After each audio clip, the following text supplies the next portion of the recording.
这方面要来关心台北市市长郭文哲去澳洲访问，在地时间16日已经来到拉脱维亚，和各国友台小组来会谈。针对伊敲电话给民进党总调郭建明，希望伊斗3天。这个郭文哲伊是讲希望会当帮助新的立法委员会当赶紧进入状况。咱做过来听郭文哲详细的讲法。基本上柯建明也是我超过20年的朋友了，因为我们都是新竹来的嘛，所以本来就认识。那不管怎么样，他在立法院大概做了27、8年了，所以他也当那个民进党的那个总召，人家号称是什么永久的总召是，所以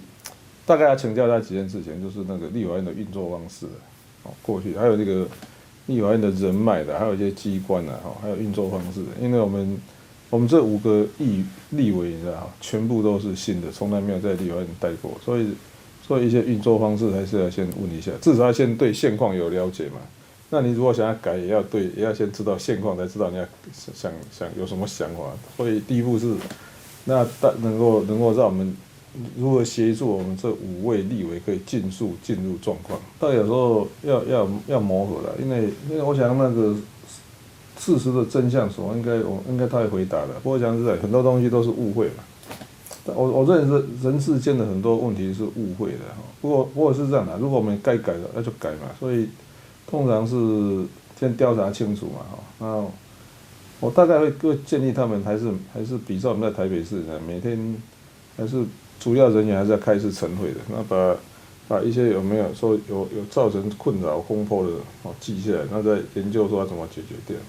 不过那个事情听起来好像是。我听到内部的报告是可以解释的，解释清楚就好。当然是这样的，如果该改的就改一改。资深媒体人认为，市长铁定会挺韩不被罢免，否则剩下自己会变成民进党的主要敌人，日子一定也不好过。市长怎么看这个说法？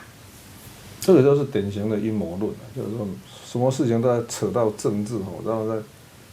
我跟你讲我倒觉得是这样的，是就是，不是就不是的。所以我倒觉得这样的，韩国瑜如果总统大选既然没有上，回去好好工作，就是说看一样嘛。你如果不要去引起这个罢免的继续下去，就是你这段时间的工作状况要能够说服人家说，你还是可以做下去嘛，对不对？所以我觉得是这样的，这个不要去把我看像这种典型的阴谋论呢，想太多了，然后就把这个事情想得很复杂。其实用简单的心灵去面对复杂的世界，我倒觉得这个不要说我们会去支持然后反对，我倒觉得最重要还是韩国瑜自己要在最短的时间内去怎么讲平顺这种高雄市民在过去这段时间的反感。